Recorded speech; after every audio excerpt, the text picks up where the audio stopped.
All right, well, hi everyone, and welcome to our early childhood learning community. For some of you, this may be your first time logging in to join us, and some of you have perhaps been with us before. So regardless, welcome to everyone. Ordinarily, I would say either good morning or good afternoon, depending on when we were hosting the webinar, but in this fun format we are trying out, you as a participant could be listening at any time. So welcome, and we are glad to have you. So today on our early childhood learning community, we are going to be talking about trauma and how to apply a trauma-informed approach to early childhood systems and interventions. My name is Lauren Rabinowitz, and I am joined by my co-host, Kate Wasserman, and we are with the TA Network. And we're going to start with some brief introductions, and then we are really excited to share with you two wonderful presentations from Amy Hunter from Georgetown University and Caroline Roben and Amanda Costello, representing Mary Dozier's work from the University of Delaware. I will show our disclaimer that we always show during the webinar, just to remind everyone that this learning community is hosted by the National TA Network for Children's Behavioral Health, and the funding is from SAMHSA, the Substance Abuse and Mental Health Services Administration. And just a reminder that the views that are shared during this webinar are those of the author and not necessarily the views of SAMHSA. And so as I said before, some of you may have joined us previously and some may not, but it's just a few notes on what this early childhood learning community is all about. It is something that has been around for several years, and over the last several months, we are attempting to expand the reach, and anyone that is interested in learning more about early childhood systems and supports is welcome to join us. And we are excited to be shifting topics to try and address all the diverse needs of someone or a community or an agency that is interested in the early childhood world. And so the learning objectives for our webinar today are we are hoping that you will gain some additional knowledge around the importance of having a trauma-informed care approach in the early childhood work. We also want you to gain some additional information on how adults can support young children that may have been impacted by trauma. We're really excited to share with you a specific evidence-based trauma-informed approach for working with young children and families. And then we really want and are hopeful that you'll be able to take this knowledge and think about how it applies to individual settings and systems within your home communities.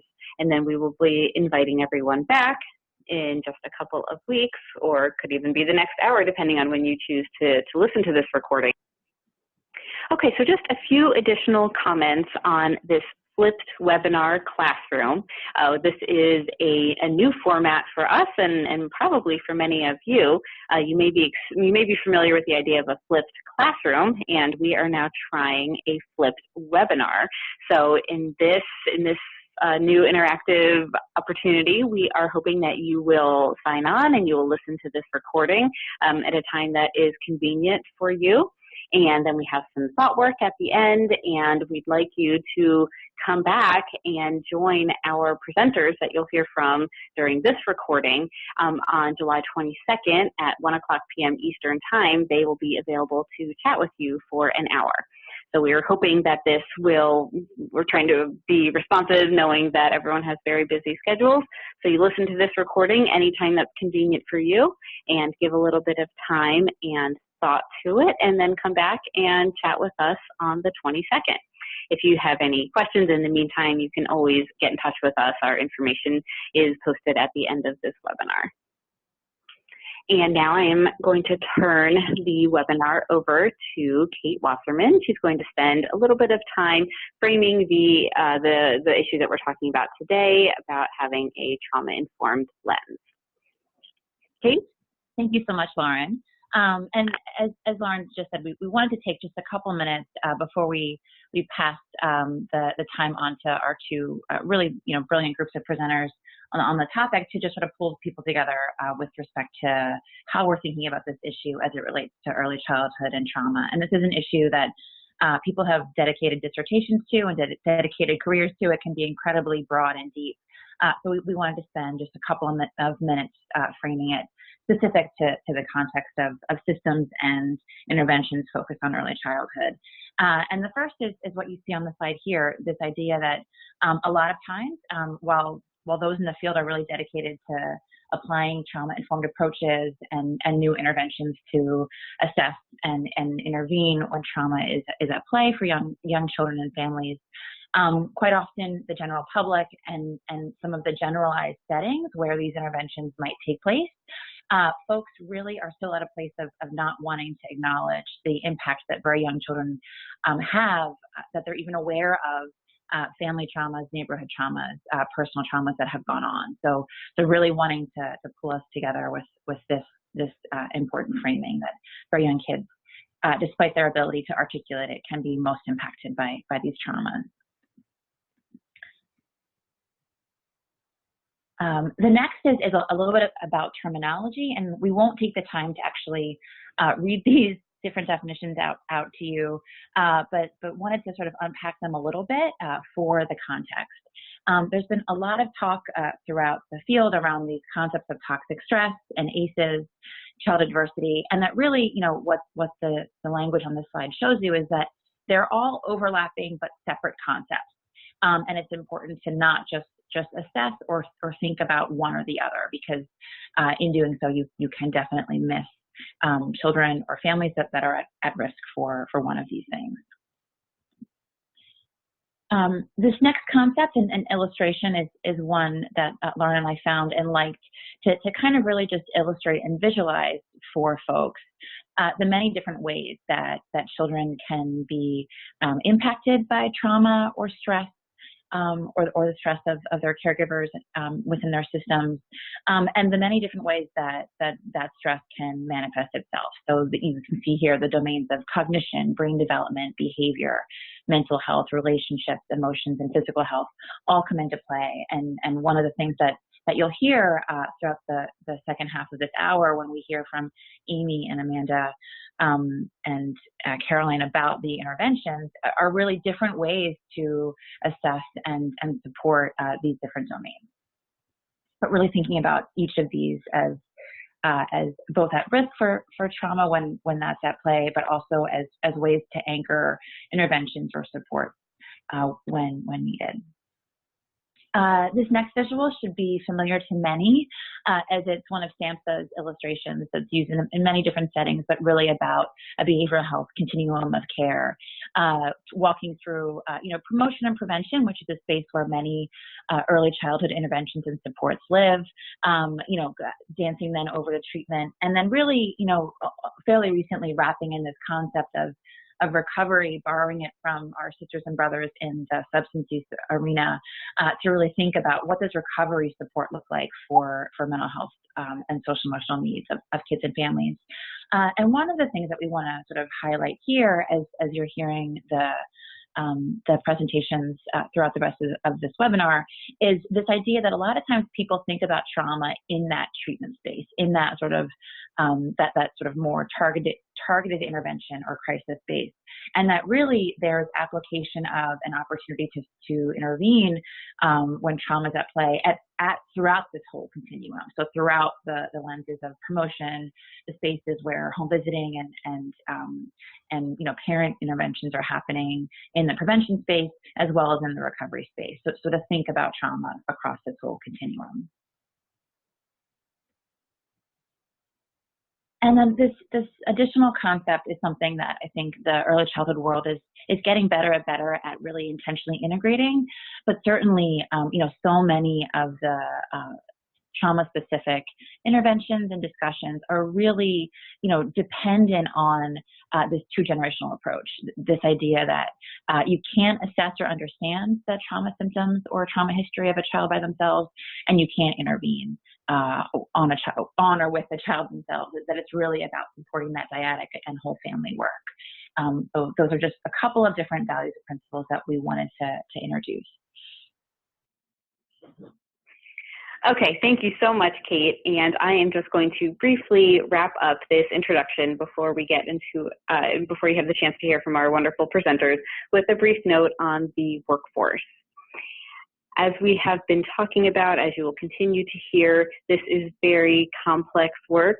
When we are thinking about young children that have experienced trauma and the families and the communities that support those young children, it is very complex and can be triggering work for the workforce as well.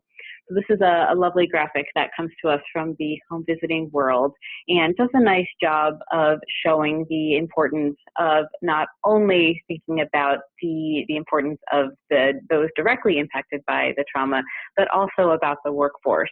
And so we use the term reflective practice and thinking about the home visitor's reflective capacity, and not just a home visitor, could also be an early child educator, a clinician, anyone in that early childhood world, and how that person also needs their own reflective time to think about this complex work.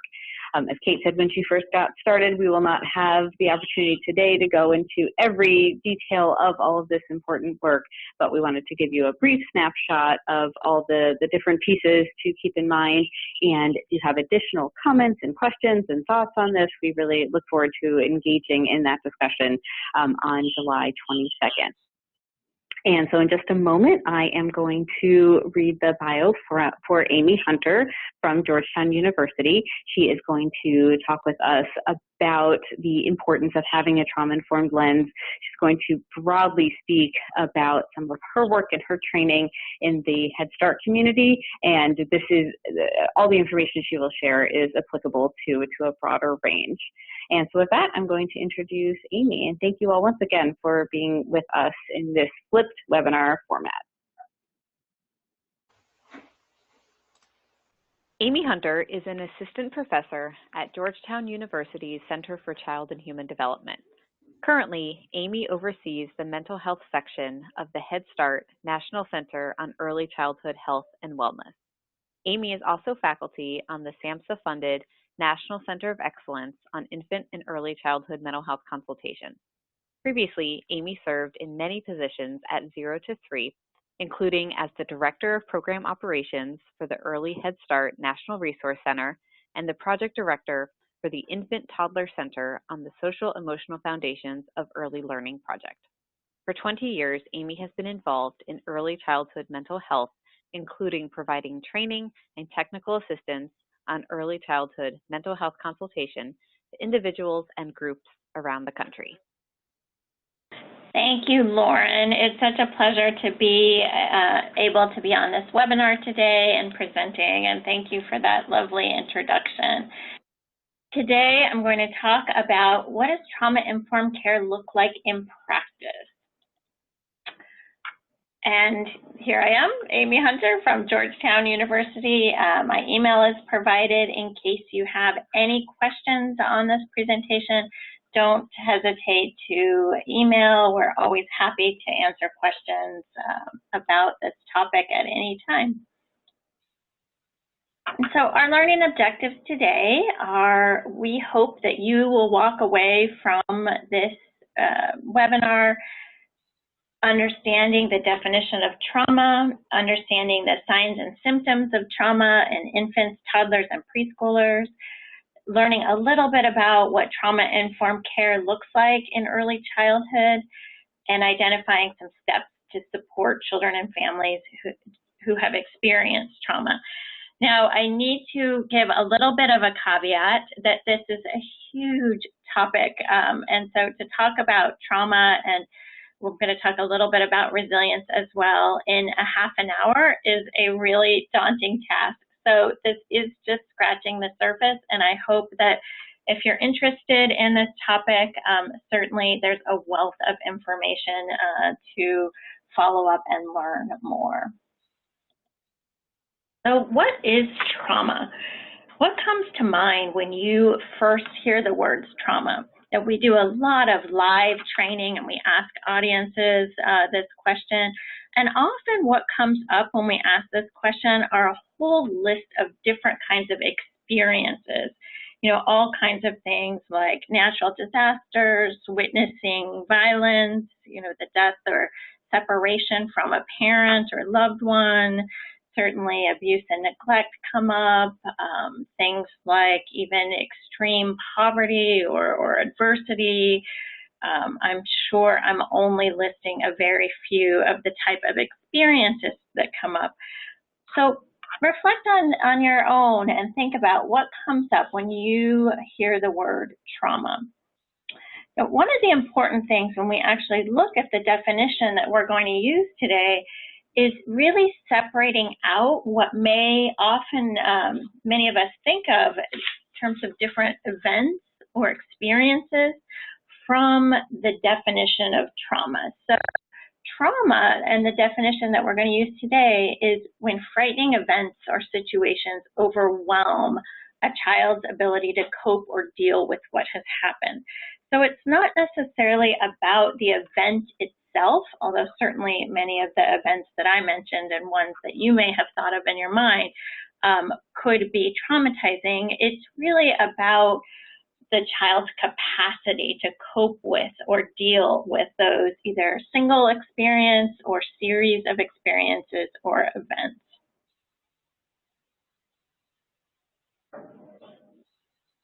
And so one of the really important pieces that we want to think about while we're thinking about trauma in young children is that young children may experience these events very differently than adults. What adults may perceive as traumatic may be very different from what a child perceives as traumatic. Young children may perceive events very differently based on certainly their life experience, their developmental level, their ability to understand what's happening around them. And we're going to also talk about some other factors that really weigh in terms of what makes one event traumatic for one child, but not another child. And a couple of those factors are temperament, right? So we all know children who kind of just let everything roll off their back, right? Who are really, really easygoing and nothing seems to faze them. And then we all know children who everything affects them, right? They're really sensitive and big feelers and big reactors. So a child's temperament makes a big difference in terms of whether an event is traumatic to them. Their emotional response. So did they feel like it was their fault? Did they feel helpless in the situation? Did they feel guilty about it? Did they feel like it was something they did to cause it? Certainly the feeling of dissociation, so when a child, and this applies to adults too, but the event is so extreme that they feel like they are not present in the moment when it's happening. They sort of are numb to the sensations or numb to the experience or feel sort of they're out of their body in that moment that this event or events are happening. Other factors that really relate to whether something is traumatizing or not might be family mental health, so a history of mental health issues either for the child themselves or in the child's family. Proximity to the experience, so is this an experience that happened to the child themselves, or is this an experience that is within the family that the child has heard about a few times or something the child has observed? So all of these factors come into play when we think about sort of what is trauma for a particular child. And so one of the questions we often ask is, what are those potentially traumatic experiences that children and families face in your program? And they may be different depending on where you work and what kind of program you work with, but really thinking about all of the different types of experiences our children and families may face and how they may have the potential to be traumatic for particular children.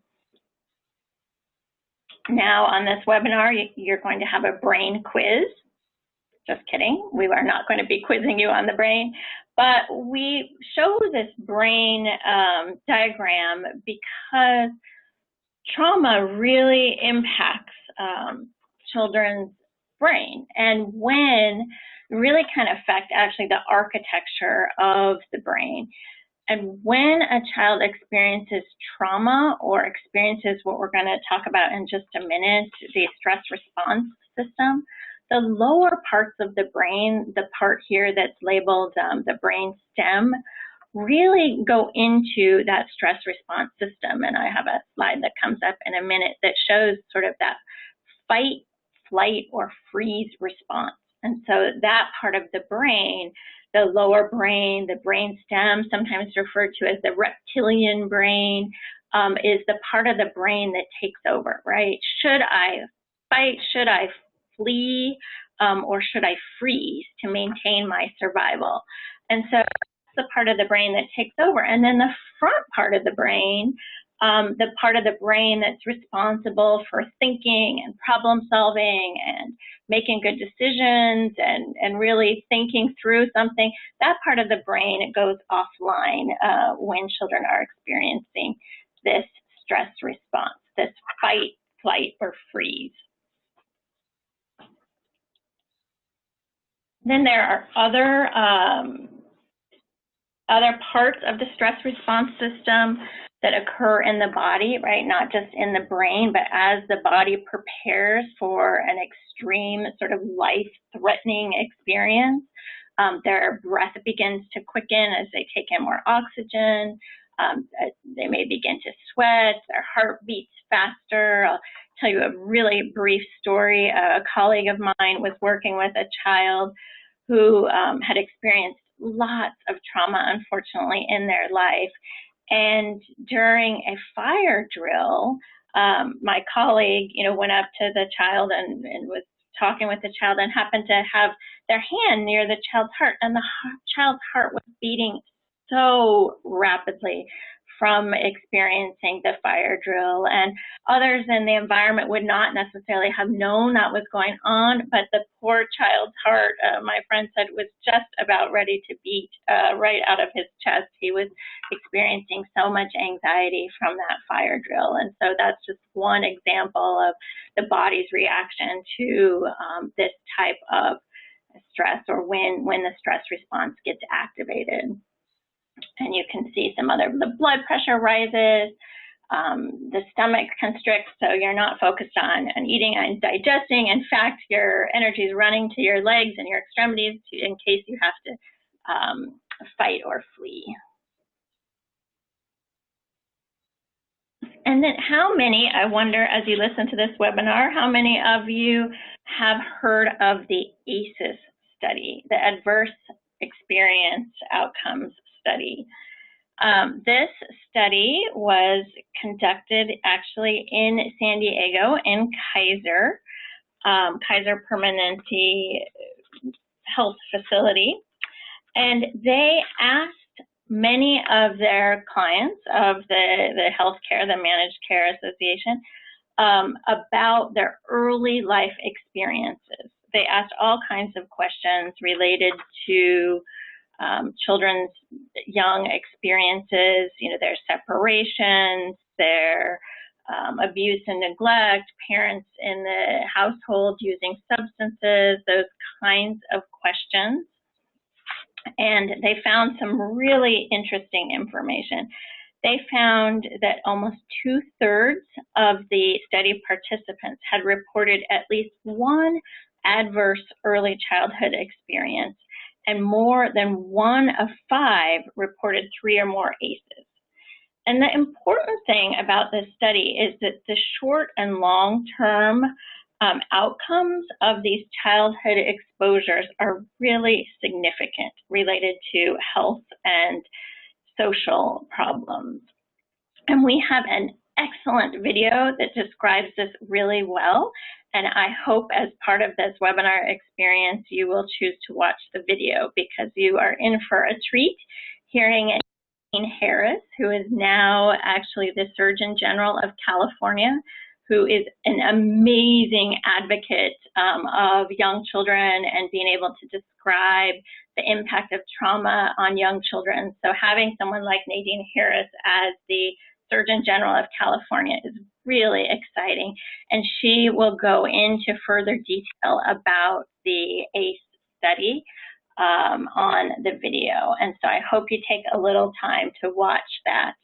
Often when we talk about trauma, even though adverse childhood experiences are not synonymous with trauma, the importance of this study related to trauma is really those early experiences.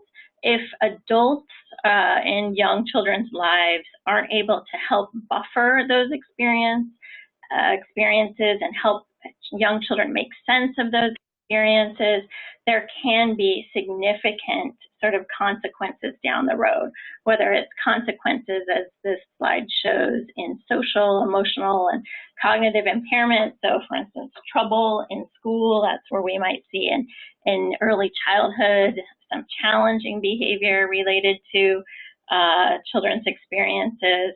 And as they get older, if that kind of goes on, and adults aren't able to, again, help buffer, support young children's experiences, they may adopt sort of health risk behaviors. That's where we have behaviors like overeating, smoking, engaging in too much use of alcohol and drugs. And then, of course, you know, those kinds of behaviors may lead to other problematic behaviors related to early health behaviors, early, even as the slide says, even early death. And so I encourage you to watch the video to learn more about the ACE study. And the most exciting part is how we in early childhood, and those of us who work with families and young children, can really make a big difference in the trajectory of what we learned in this study.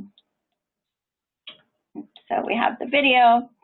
And next I want to talk to you just a little bit about some of the signs and symptoms of young children's trauma. So how would you know? If you're working with young children and their families, how do you help families to know the signs and symptoms? How do you identify this in the children that you work with? So let's take a look. So here's a list of signs and symptoms of trauma in infants and toddlers. And whenever I show this slide, I always have to mention, if you look at the first couple of bullets, at least, maybe the first 3 bullets, if you work with infants and toddlers, you can notice, or I would ask you to think about, do you know any infants and toddlers who don't experience eating and sleeping disturbance or clinging and separation anxiety at some point in time? Those are actually part of normal, typical child development. And so why are they on a list of signs and symptoms of trauma of infants and toddlers? Well, they're on a list because you really, as you look at with a sort of trauma-informed lens at children's behavior, you really need to think about all of these behaviors together, right? Not just one of these behaviors, but really taking them all in, and to make a full picture of what's going on with the child's behavior. And so just a couple other behaviors that I want to point out is this developmental regression. And so infants and toddlers who have experienced trauma may experience developmental regression. As an example of that might be children who had begun to walk or who had begun to talk, maybe stop doing that, stop walking or stop talking, or an older toddler maybe who had completed sort of using the toilet and really not having accidents, begins to start having accidents again. And that's really common as a symptom of signs, a symptom or sign of possible trauma. And again, none of these would be alone a worry or a sign of trauma, but taken together, just a question in your mind, is this about trauma perhaps? And then signs and symptoms of trauma in preschoolers, the list looks very similar. One of the main differences is that these children are a little bit older, and so some of the symptoms relate specifically to just the developmental progression that preschoolers have. So you might see things like being able to talk about the traumatic event. You would see more sophisticated play of the traumatic event, sort of repeating the play over and over again. You might see more aggressive or sexualized behavior. You might hear children, preschoolers, talking about physical symptoms, headaches, sore throats, stomach aches, those kinds of things. And yet having medical screening or medical evaluation doesn't come up with any physical problem, but those problems may be related to anxiety, related to having experienced trauma. And so the main thing, as you're looking at those behaviors and wondering, might these behaviors be related to trauma, is knowing, well, what can I do? How do I help children who have experienced trauma? What can I do in my role in our organization? And so a couple of things to think about are the 4 R's. These are assumptions related to a trauma-informed approach. So if you're going to be implementing a trauma-informed approach or putting on that trauma lens, what do you really need to be thinking about? What are assumptions that we make when we're thinking about implementing trauma-informed care? And the first one is realizing the widespread impact of trauma and the potential paths of healing. So not everyone is going to heal in the same way. There are many different ways to heal. For young children, we always include the relationship between the young child and the caregivers as a primary path for healing. But unfortunately, trauma is pretty widespread. And so that's the first assumption. The second assumption is going back to the slides that we just showed, is helping everyone who works with young children and their families understand the signs and symptoms of trauma. So sort of asking that question, might these behaviors be related to trauma? And the third assumption is really integrating, okay, now we know this information. Now we're learning about the impact of trauma on the brain architecture, on the physical response, and on their behavior, the signs and symptoms. What do we do about that in practice? How do we change our practices to really make sense of that increased understanding? And then finally, we want to make sure that we're always resisting re-traumatizing situations. So let me try to make that a little more concrete. If we know a child, for instance, is really afraid of the dark, and the darkness becomes a trigger to nighttime and things she's been exposed to in the evening, what can we do during nap time to maybe not make it so dark for her, or maybe talk to her about, how the shades are going to be drawn, or maybe is there a place in the room that isn't quite as dark, or is there something else she can do if she doesn't need a nap? All of those kinds of things that we can think about to resist a re-traumatizing situation. And then we have principles of a trauma-informed approach, and these are also available on the SAMHSA website, and the citation is there. But really thinking about, how do we provide safety for all children and families? How do we create an environment where children and families can trust our staff, can trust us, can build a relationship that's built on trust, that's built on transparency, that's built on knowing what they can expect from us, and peer support. So of course, in an early childhood setting, we're talking about how do we foster social emotional development and peer relationships among each other. But when we're talking about working with adults, how do we foster adult relationships to support one another? How do we build an environment that's collaborative and mutual, right? Where we're not walking in as the expert, but that we're really building a situation where we value everyone's expertise. How do we help families to feel like they have a voice and they have a say in the services that they receive and that their children receive? And how do we make sure that we're, thinking about all of this in a way that really appreciates, respects, and considers historical trauma, gender issues, cultural issues, and that we're constantly sort of learning from the families that we work with. And then we have some concrete strategies when we think about working with very young children. And some of these may seem really basic, but they go a long way in providing that safety and that trust and helping children feel like they have a secure place to be. And so the first thing is really identifying a primary caregiver. Who is the person that this child and this family feels like they can go to and that can be their person? Not that other people don't provide care, but that they have at least one consistent person who they know is sort of in their corner, building their relationship with them, who they can talk with, who will ideally stay with that child for as many years as possible over time. That is really the ideal situation in providing care for young children, for all young children, but especially children who've experienced trauma. We want to stabilize those relationships and maintain those relationships for as long as possible. And so physical touch is so important with children. Of course, children who've experienced trauma, we want to really be thoughtful about that kind of touch and what touch means for each individual child. But when we're caring for very young children, touch is essential.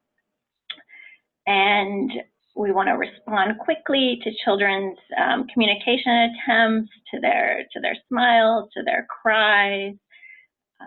As children become a little bit older, I mean, even at their very young ages, we can talk about emotions and label emotions. We can observe the emotions that the child is experiencing. We can talk about our own emotions. We want to stay physically close to children as they interact with one another. We know that children benefit from having an adult there when they're trying to problem solve, when they're trying to take turns, when they're learning all of these skills that take time and take support of adults. And we want to carefully observe children to learn more about their developmental skills, their interests, their personality. And we know the more that we know as caregivers about a child, the more we're able to individualize for that child. Children who have experienced trauma, and this applies to all children, but especially for children who have experienced trauma, they need predictable routines in a safe environment. We want to maintain a predictable schedule so that children can feel safe and secure. They know that they can anticipate what might be happening next. They feel like they have a say in how things go, which goes to providing choices. So making a distinction between what they can decide about and what is not negotiable, right? And that the predictable schedule doesn't mean that at 8 o'clock every day we do this, but it does mean that we have a general order of how things go, and that if that predictable schedule is going to change, we talk about it. But then we provide choices where we can, right? Do you want a red cup or do you want a blue cup? Do you want 3 crackers to start or do you want 2 crackers to start? And the more that we can provide children choices about the things that they can have input on, very likely the less we may see some of the tantrums that we know are a part of child development with young children. And we want to provide a safe place for children to be either with one other child or to be by themselves or to be with an adult, to just be able to relax and decompress. We want to be sensitive to the cue that the child gives us related to things they need and provide an environment that's nurturing. We want to pay attention to the sounds in an environment, the sights in an environment, Is the environment overstimulating? Are there a lot of different smells in the environment? How loud is the environment? All of those kinds of things are something to consider related to children who have experienced trauma.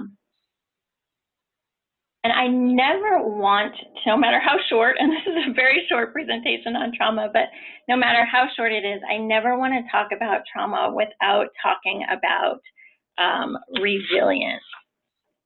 Resilience is sort of the flip side of trauma.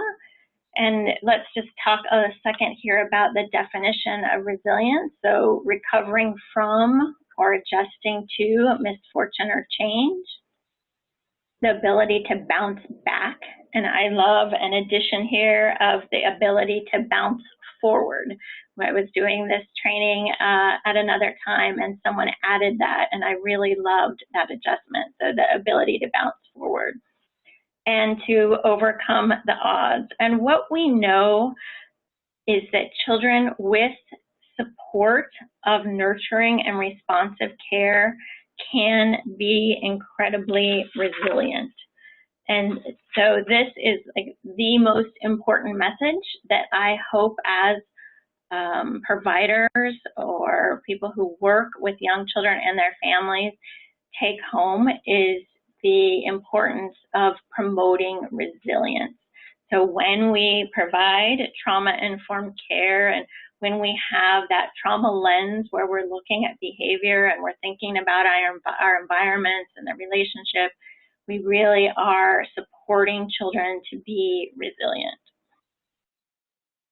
So finally, I hope that you leave this webinar thinking about things from a trauma-informed lens that you can do to support children's resilience. And your homework as you end this webinar is to think of 2 things you can do to support children who've experienced trauma and to support their resilience. These slides will be available to you to look back on some of the strategies that we spoke about, or you may have some strategies of your own that promote positive, nurturing, and responsive relationships with young children. And so as a summary, we hope that you will take away understanding the signs of trauma to make sure that children who've experienced trauma and need that extra attention can receive it, and that you will be able to help children who've experienced trauma receive help for themselves and help families to be able to care for their children who've experienced trauma. Adverse experiences can impact very young children. It can impact their brain architecture. It can impact their development and their behavior. And we hope that obtaining mental health services for children and families who have experienced potentially traumatic experiences will, we believe, help reduce the negative impact of these experiences. Thank you so much for watching this recording. We look forward to having you join us for an interactive discussion July 22nd, where we'll be available to answer any follow-up questions that you might have as you've listened and watched this webinar today. Thank you, Amy, for such a comprehensive policy and programmatic overview of how a system, especially one like Head Start and Early Head Start, is working to address this issue. We're now really happy to also offer a little bit more of a clinical perspective on a trauma-informed work with children and young families. And I have the honor of introducing both Caroline and Amanda, who will talk about this model and their work with Mary Dozier and her team at the University of Delaware. So briefly, Caroline Roben, PhD, is an assistant professor of psychological and brain sciences at the University of Delaware. And in this role, she directs the dissemination of the Attachment Bio-behavioral Catchup intervention. She coordinates national and international implementation of ABC, conducts trainings of new parent coaches and supervisors, and provides ongoing supervision to the clinicians working in this model. Dr. Roben joined Mary Dozier's lab in 2012, leading the growth of dissemination of the model from, at that point, just 10 new parent coaches per year to where it stands currently in 2019 with over 120 new parent coaches being trained in the model every year. She received her doctoral degree in clinical psychology from Pennsylvania State University and completed her clinical internship training at the University of North Carolina School of Medicine. Caroline is joined today by Amanda Costello, her colleague at the University of Delaware, also an assistant professor of psychological and brain sciences at the university, where she directs fidelity management and international relations as part of ABC's dissemination team. She is also a trainer and supervisor in the model, and in her work with Dr. Dozier's team, received her doctoral degree in clinical and child psychology from West Virginia University, where she also completed her clinical internship training at the Medical University of South Carolina. So in just a minute, we'll pass the mic on over to them and hear a bit more in depth about their model and how it holds this trauma-informed lens for children and families. Thanks so much. Wonderful, thank you. Thank you. So today, Caroline and I are going to be talking about the Attachment Bio-behavioral Catchup and a little bit about the model and how it can be applied to families with a history of adversity and trauma. So ABC was developed by Dr. Mary Dozier after her initial work with children in foster care. And through this work, Dr. Dozier identified kind of two key areas that were extremely important for children, for young children, especially children experiencing early adversity. So building a high quality attachment and supporting early self-regulation skills in children. With that in mind, ABC then aims to improve both attachment quality and early self-regulation in young children. So our providers or parent coaches work with infants aged 6 to 24 months and their families. ABC is 10 sessions and is delivered in the home with the primary caregiver and child. However, we invite any other caregivers and children who are living in the home or who are an important part of the child's life to participate in sessions. What we think is the kind of key or most active ingredient of ABC is that parent coaches deliver strengths-focused in vivo commenting as children and parents are interacting in the ABC sessions. And the sessions follow an evidence-based parenting education program. Probably not surprisingly, most of the caregivers, or many of the caregivers that we work with, both in our research trials and in our community dissemination, have their own history of trauma and adversity. And in fact, in one sample of parents surveyed, 93% of caregivers actually reported at least one instance of abuse and neglect. And so as part of the work in ABC, we really think that we can kind of break this intergenerational experience of trauma and adversity in families. So we strengthen the parent-child relationship by focusing on three main targets in ABC. The first is nurturing parents nurturing their children when their child's in distress. The second is parents following their children's lead when their child is calm and kind of exploring the world. And the third is avoiding frightening and overwhelming behaviors. And we think that a combination of these different targets then can influence and inform both the attachment quality and early self-regulation in children. And we start by talking about nurturing with parents early in ABC. We know that nurturance is extremely important, and years of research have indicated that when parents are responding in a nurturing way to their child, children then can form and foster secure and organized attachments to their caregiver. However, nurturance can be really difficult for parents to do. So we've seen that some children can give clear cues for nurturance when they're distressed. However, other children don't signal as clearly. So when children are in distress, they can do things like either turn away from their parent or push their parent away. So this can make a parent's job really difficult to know how to respond in that moment. And some contingency analyses that were done in our lab actually supported this idea. So that found that these behaviors from children were powerful, and they often drove how parents responded in that moment. So for example, when a child is in distress and may turn away from their parent, the parent then may interpret that as the child not needing nurturance and respond by turning away from the child as well. So because we know nurturance is so tough for parents to do, but we know it's so important in building that early attachment quality, we have our parent coaches make this in vivo feedback, or what we call in-the-moment commenting, to support parents. So as early as session 1, if parents are engaging in nurturing behaviors, or even something that closely is a close approximation of nurturing behavior, our parent coaches are right there making these in-the-moment comments real time. So this is a nice example of a mother engaging in some nurturing responses to her baby, and the coach making an in-the-moment comment.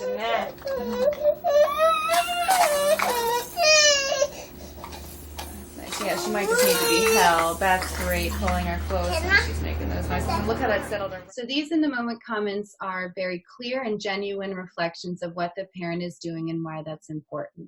And when our parent coaches are making comments, we actually have them include 3 different types of information as they're describing those behaviors to parents. So they can describe exactly what they saw the parent do. So for example, when he fell down, you picked him right back up. They can link that parent behavior back to the ABC target. So that's a beautiful example of nurturance. And they can also link the parent's behavior to a research-based outcome. So that will help him learn to trust others as he gets older. And we looked at this actually in our lab and found that when parent coaches were making more high-quality comments, it actually resulted in more positive parent behavior change. So we really think that these in-the-moment comments are an active or key ingredient of positive parent change in ABC. We also use the same strategy of commenting to support parents in both following their children's lead and avoiding intrusive and frightening behaviors. And we include, or Dr. Doja really included following the lead in ABC because several years of research have indicated that when children experience early adversity, it can manifest itself in dysregulation, both biologically and behaviorally. However, parents who do follow their children's lead then have children who've developed kind of better, stronger regulatory capabilities. And so we know that following the lead is really important for children as they're developing this early self-regulation. We can measure these regulatory capabilities in many ways, so across biological, behavioral, and emotional levels. And actually, we've looked at all of these different ways of regulation in our research in our lab as well. So oftentimes when we think about following the lead, we think about very smooth contingent responses between the parent and the child. So the child does something and then the parent responds. So I'm going to show you a video that nicely illustrates the parent following the lead in this moment.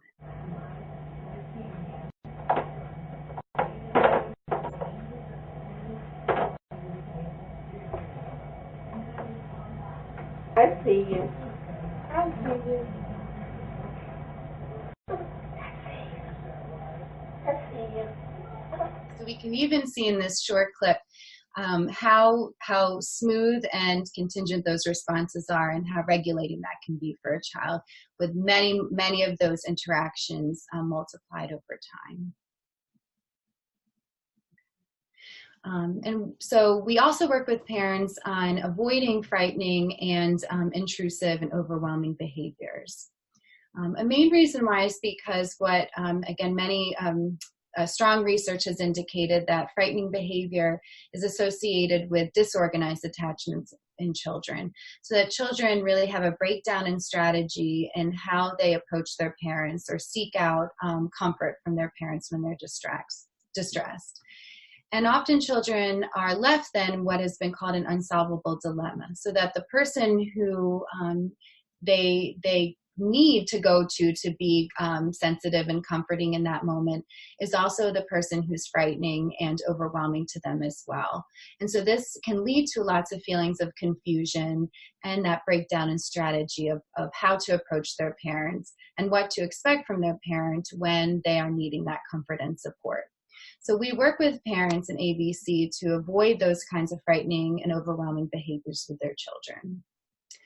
We think about these behaviors as falling on a continuum with kind of intrusive or overwhelming behaviors at one end, then leading into more frightening and scary behaviors on the other end. So here's an example of more of an intrusive behavior that again can be dysregulating and lead to feelings of confusion in a child. You're doing a great job, lady.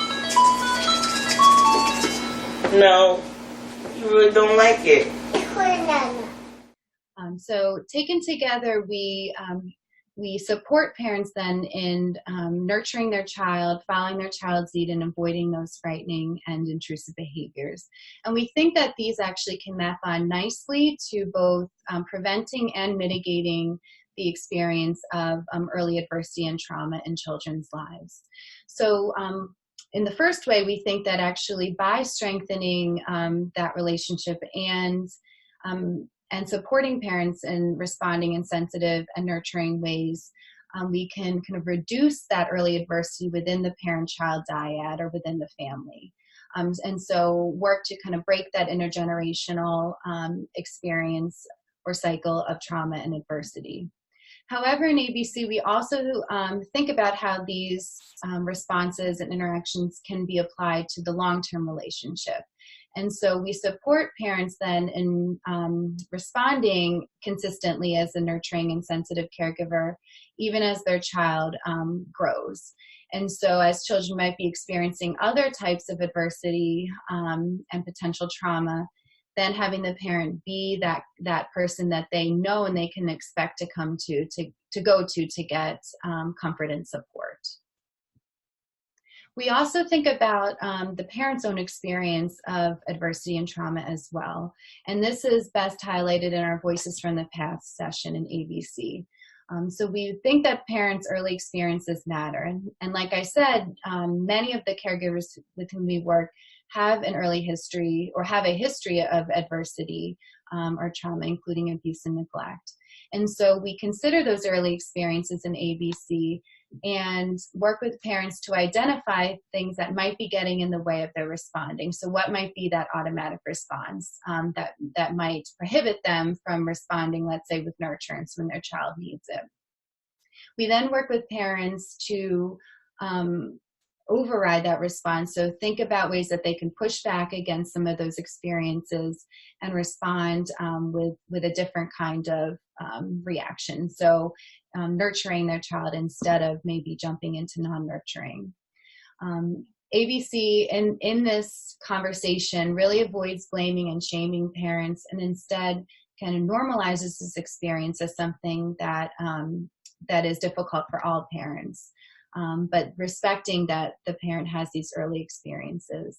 What's a little bit different about ABC is that we link these early experiences to the parent's own responses and parenting toward their child, and don't necessarily dive into details or talk about detailed coping and healing strategies. But the parent's own experience is certainly considered and respected in ABC. So I'm going to switch gears from Amanda's overview of the program and tell you a little bit about the evidence and the research on ABC and where we are now in disseminating it to other states and countries. So Dr. Dozier has led the study of ABC across several different kinds of populations. Most of the evidence that I'll briefly tell you about has been done with infants still living with their parents who are in a foster care diversion program, so potentially neglecting, as well as infants in foster care. But we are happy in the office hour to tell you more about our toddler program or some of our newer work with mothers who are opioid dependent or a visitation program. Across our samples, though, we see a high level of trauma in both the infants and the parents often. We, in a longer talk, would go into more detail on these studies, but for now I will just briefly summarize that we have both long-term and short-term evidence on the efficacy of ABC for both the children and the parents. Most of the work has been looking at effects of ABC on child outcomes, and we focused first at looking at those outcomes which were hypothesized from Dr. Dozier's model of what is the most detrimental to young children who've been experiencing early adversity. So she looked at, she and her colleagues looked at how ABC influences attachment organization as well as regulation, and we see that it serves as a benefit to both when compared with a control intervention. And we see, have been really pleased to see nice long-term effects of that regulation. So for instance, the bottom right there, you see a slide showing some patterns of diurnal cortisol. You hope to see high levels of cortisol in the morning and lower in the evening. And we see just that with our ABC group immediately after follow-up, but also several years later. And we've seen some promising effects with children in middle childhood as well. Also extending to other sorts of domains such as brain development, inhibitory control, autonomic nervous system, and child language development. We've looked less at parents, but that is a new area of exploration for us. But we have seen change in sensitivity immediately after the intervention, and going forward, we expect that is and have tested it in several models as our mechanism for how ABC changes children. But we've also, Kristen Bernard, one of Mary's past graduate students who's now faculty, has seen effects of ABC on parents' neural responses to child emotion expression. This evidence has led to us being endorsed and listed by several independent rating organizations. And so we are now feel confident disseminating to other places and taking this program to other locations. In doing so, we hope to do so with the same focus on data and evidence that we've brought to our work in understanding and learning about the program. There are a lot of evidence programs out there that are not as effective when they begin their work or are translated to the community. Much research has shown that when you prioritize fidelity, you do a better job having an effective program in the community. In doing so, you have to figure out what is it that makes the program effective. E.B. Mead, now E.B. Karen, and a past student of Mary's, did a really nice job creating a coding system for those in-the-moment comments that Amanda told you about. We have found that the more comments and the higher quality the comments the coach makes, the more parent behavior change. So we know that this is our active ingredient of the program. And then E.B. went and took this and developed a very strong coding system that helps identify when was an opportunity for commenting, and what kind of comment did you make. And we have that fidelity or coding system as part of our dissemination process.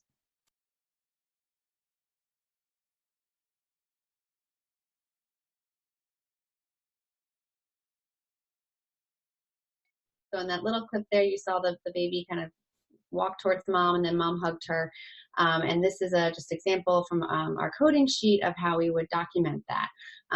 It's not important to understand all of it now, but you can see that we highlight what the behavior was, where the child leaned in, which of our targets we would call that, with a 5, which is nurturance, wrote down what the parent coach said in response to that, which is a nice affirming comment about how nice it was, nice nurturance, giving her a hug like that when she comes in for one, and then rating the quality of that comment. And we don't have our staff do this, and our parent coaches do this for the entire session, more just a random small segment that we use to document fidelity of these comments as parent coaches are implementing. We use it in a number of different ways in our implementation. One is, and the most important, is as part of our certification process. You have to reach a certain level of commenting in order to be a certified ABC coach. We also use it as a process for recertification and renewal. But we also use it as a tool. You get statistics every single session that show you how many comments you're making, what's the rate, what is the quality of them, with clear goals on how to improve. And we've found that this creates very effective coaches across the country. We also use it as a sustainability tool. So once you learn to code, you know how to code, and we encourage people to do that after they're through working with us to make sure they're continuing to implement ABC as it was intended. We are doing this in a number of different places now. The purple states are where we are in the U.S.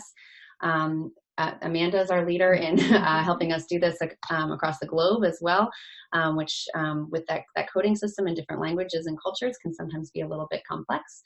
But we're learning a lot and really enjoying bringing it to other places. Those are the locations. We also are in lots of different kinds of sites in those locations, so with different types of families. So we've worked with, I think, probably mostly with families who are at risk for neglect or abuse, have been referred to us or in our agencies through their involvement with the child welfare system or foster care. But we also work with families experiencing all different kinds of adversity or trauma. And we're doing more now with working with families who've been referred to us primarily through the caregivers' challenges with mental illness or chemical dependence.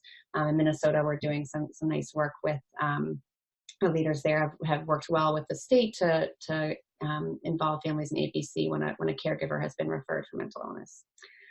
But across these different sites, we have not seen differences in our effectiveness. So when we look at our families from pre-intervention before session 1 to after session 10, we have seen that we have effective change in sensitivity, we reduce intrusiveness, and we have small changes in delight. And that these findings are comparable to what we've seen in the lab when we've worked in our randomized trials.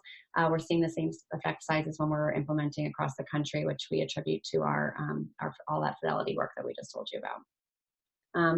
So we'll end today. I'm going to show you a video of a parent before session 1 and a parent throughout our intervention. This is a parent who was living in a motel with her 2 young children and was struggling with all of our targets that we're talking about here in terms of nurturance and following the lead. This first video is what she looked like before session 1. What do you want to play with this? Come on, dinner. Can you do it? Dinner.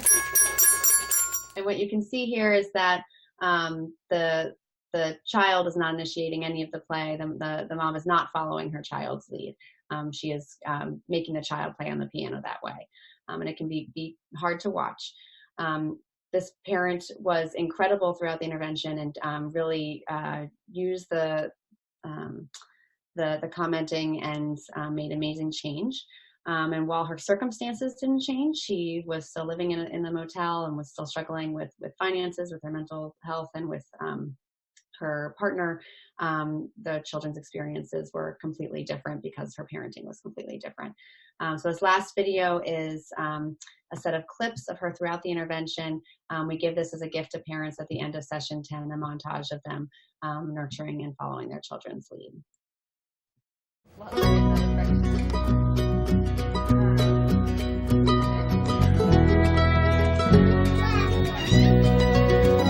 Well, I don't love you much, do I? Just more than human tongue can tell, and that's all. See how it sparkles in my eyes. I couldn't hide it if I tried, and that's right. I don't love you much, do I? Just more than anything else in this whole world. Well, I don't love you much, do I? Just more than all the stars in the sky. I don't love you much, do I? I think you hung the moon, and that's alright. See how it sparkles in my eyes. I couldn't hide it if I tried. That's right, I don't love you much, do I? Just more than anything else in this whole world.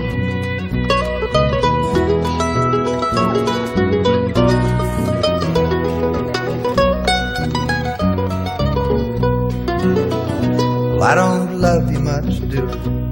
You can feel it all the way across the room.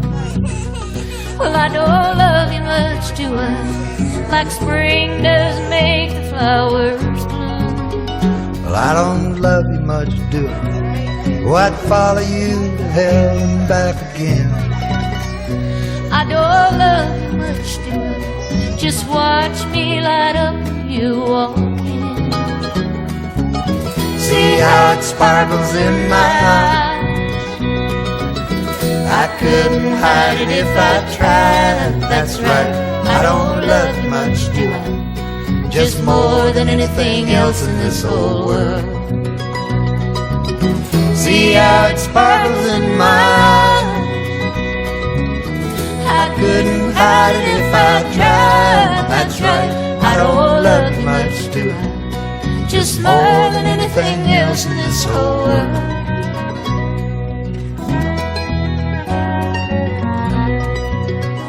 Well, I don't love you much, do I?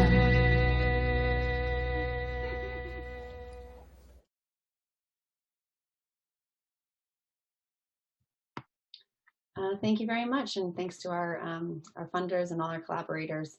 And we're so pleased to be a part of this series. Thanks very much.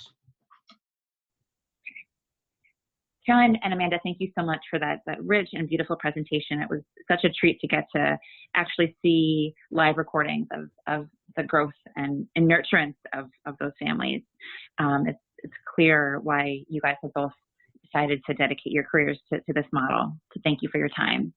And, you know, pairing theirs with Amy's, you know, really rich presentation, we're sure that all of you who've been listening to this hour, give or take, have a lot of different wheels turning with respect to how this works and how these concepts apply to you and the families you work with and the settings that you work within. And we wanted to offer just a couple of more questions or thought work as part of this flipped webinar classroom format to prompt some even deeper thinking before we all dial in back together to talk with each of these experts during the hour of, you know, quote unquote office hours for this flipped format, which is 1 p.m. on July 22nd Eastern time. So, you know, you can see the thought questions right here in front of you, and I'll just read them for clarity. Just, you know, one of the things to think about and to bring to that conversation is what surprised you most about the content in this presentation. Does your organization or program operate with a trauma-informed lens based on what you've heard today? And if so, how? If not, what needs to happen to help move that needle in the right direction for your organization or for your program towards being a trauma-informed place for families and children? What resources would you need to facilitate making that happen and to learn more about trauma-informed care and this approach? And what questions do you have specifically for our presenters? As we said, you know, these are some primer questions to get you thinking a little bit more about the content, but we welcome the hour when we all come back together in July for it to really be an opportunity for you to speak directly with these experts and bring to that conversation whatever questions or ideas are most germane to you guys in your work. We want to just end with the contact information for Lauren and myself. As she said earlier, you know, we know that there's a lot of dense information here, and we're not scheduled to talk again until the hour in July, but we're happy to answer any questions or ideas that you guys have, either on the technology side with the format or with the actual content itself in between now and then. And we really thank you for your time and looking forward to chatting directly with everyone in July.